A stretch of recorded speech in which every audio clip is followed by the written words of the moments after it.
The young Jesus and the silent path. The small hill behind the village of Nazareth rested under a faint wash of morning light. The sun had not yet risen fully, its gentle gold only touching the tops of olive trees and smooth stone. A soft wind moved through the air, like the earth whispering to itself. On a flat rock beneath an old fig tree, a boy sat quietly, his posture straight, his eyes half closed, and his hands resting lightly on his knees. Jesus was only a child, yet in that quiet stillness, age seemed irrelevant. His face was neither tense nor dreamy. It carried a depth of listening, as if his heart were wide open to the hidden rhythm of the universe. He came to this hill each morning.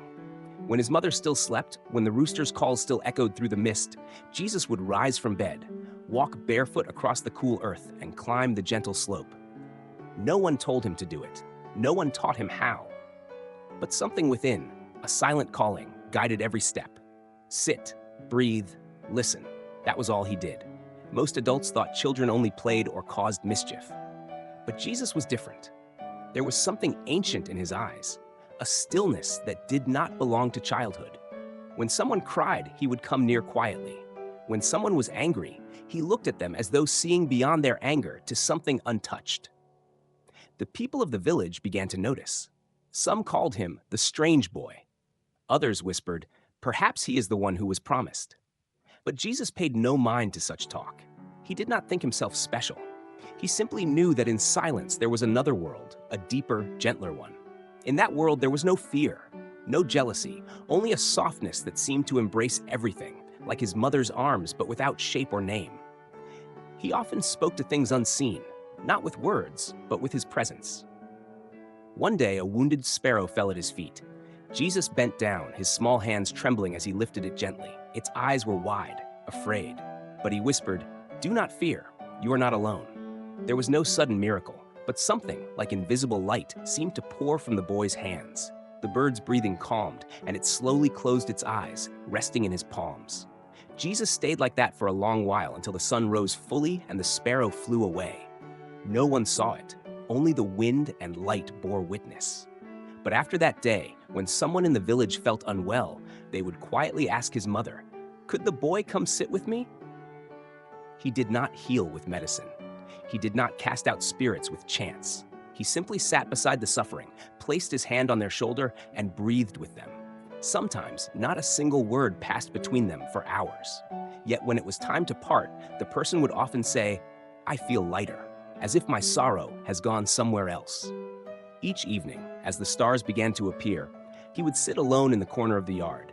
His mother wove cloth nearby, watching but never interrupting.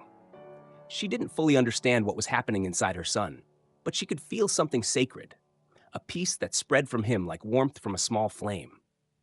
One day, someone asked him, "Jesus, what do you pray for when you sit so still?"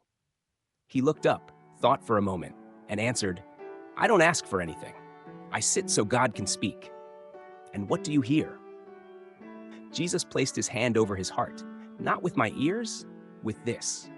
As time passed, Jesus grew older, but the silence within him grew stronger. It was not something fragile. It was firm, like a mountain. No one could sway him with praise or scorn. He was not proud nor falsely humble. He simply was, as a tree is, as a stream flows.